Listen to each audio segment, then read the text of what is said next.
whom I'm going to ask his question himself.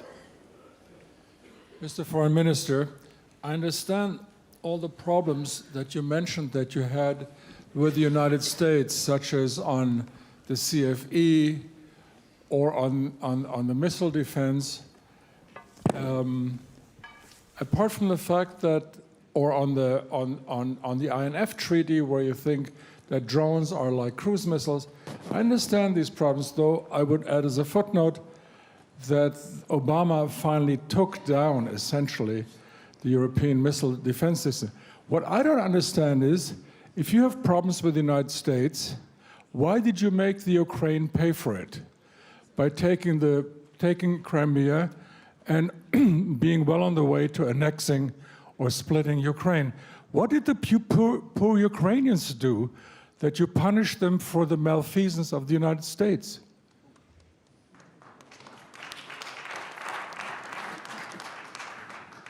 Well, of course, you have a very distorted mind. I'm aware of that. We're talking about apples and oranges. What I was saying is that,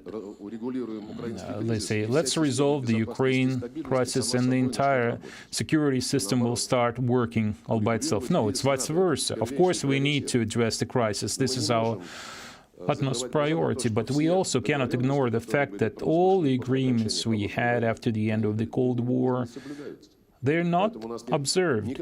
So we are not interested in having revenge on someone, especially doing harm to one country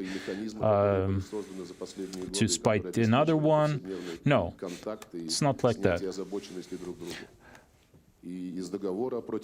And it was not Russia who withdrew from the missile defense treaty. So now, little by little, we need to at least preserve what we have left.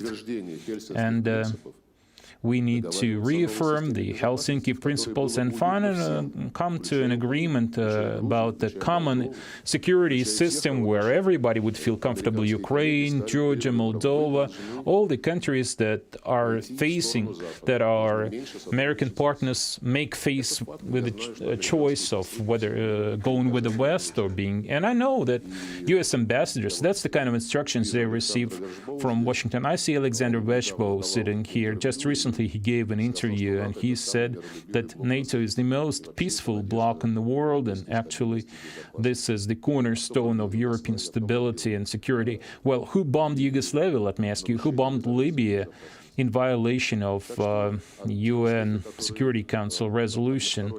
So these kind of unilateral steps, how effective they are, we can see this in the Middle East right now.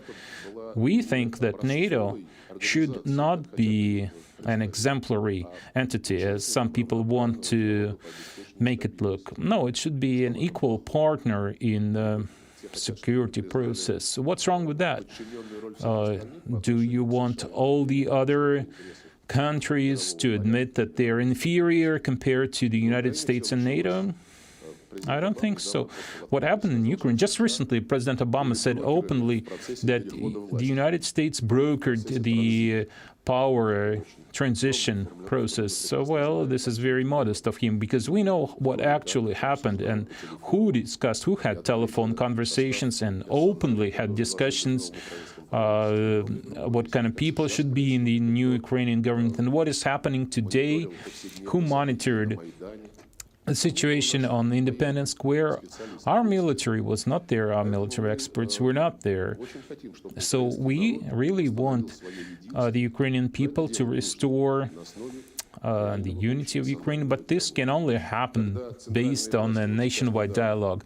And when the central authorities, like they did recently, decide to celebrate the birthday of Bandera and Shukhevich as a national holiday, or the day that the insurgency army, Ukrainian insurgency army, was established, how can Eastern Ukraine celebrate this kind of dates? And Western Ukraine no longer wants to celebrate Victory Day.